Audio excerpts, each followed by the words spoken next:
মাওলা তুমি জান্নাতের বাগান বানায়া দাও। আয় রব্বুল আলামিন, তার বংশের ভিতরে যারা বেঁচে আছে মাওলা সকলকে মাওলা তুমি কবুল আর মঞ্জুর করে নাও। আয় রব্বুল আলামিন, সকলকে ধৈর্য ধারণ করার তৌফিক তুমি দান করে দাও। আয় রব্বুল আলামিন, মাওলা দয়া করে মায়া করে মাওলা সকলকে ধৈর্য ধারণ করার তৌফিক তুমি দান করে দাও। আয় রব্বুল আলামিন, ইফতারের আয়োজন করেছে মাওলা, ছাত্রদের জন্য কোরআন শরীফ জায়নামাজের আয়োজন করেছে মাওলা। আয় রব্বুল আলামিন, এতিম ছাত্রদের জন্য মাওলা আয় রব্বুল আলামিন এর উসিলায় দয়া করে মায়া করে মাওলা তার কবরের আযাব maaf করে দিয়ে তার কবরখানাকে মাওলা তুমি জান্নাতের বাগান বানায়া দাও।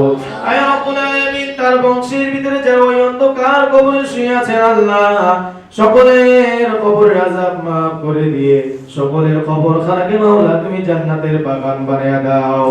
আয় রব্বুল আলামিন, আমাদের সাথে অনেকেই হাত তুলেছে আল্লাহ, সকলের নাম নেওয়া তো সম্ভব না আল্লাহ, সকলের নেক ফরিয়াদগুলোকে তোমার হাবিবুল্লাহর উসিলায় তুমি সকলের নেক ফরিয়াদগুলোকে কবুল আর মঞ্জুর করে নাও।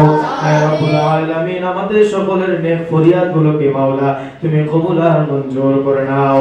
আয় রব্বুল আলামিন, আমরা এখানে যারা হাত তুলেছি যাদের বাবা নাই মা নাই মাওলা ও দয়ালু আল্লাহ সকলের বাবা মার কবরে আমাদের এই হাদিয়াগুলো মাওলা নূরের আকারে পৌঁছাইয়া দাও।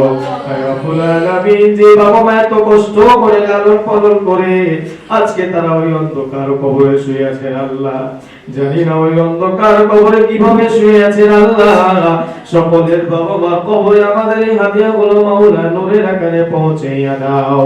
আয় রব্বুল আলামিন, রমজান মাসের উসিলায় যে রকম ভাবে তুমি কবরের আযাব maaf করে দিয়ে থাকো আল্লাহ ও দয়ালু আল্লাহ, রমজান মাসের পরেও যেন তাদের কবরের আযাব maaf হয়ে যায় গো আল্লাহ।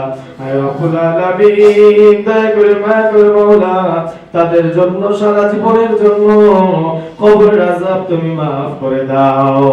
আয় রব্বুল আলামিন, দয়া করে মায়া করে মাওলা যেদিন আজরাইল আলাইহিস সালাম আমাদের সামনে চলে আসবে ওই কঠিন মুসিবতের সময় শয়তান ঈমান হারা করার জন্য চেষ্টা করবে, ওই কঠিন মুসিবতের সময় আমাদের মুখে তুমি জারি করে দিও কলেমায়ে তাইয়্যিবা লা ইলাহা ইল্লাল্লাহু মুহাম্মাদুর রাসূলুল্লাহ।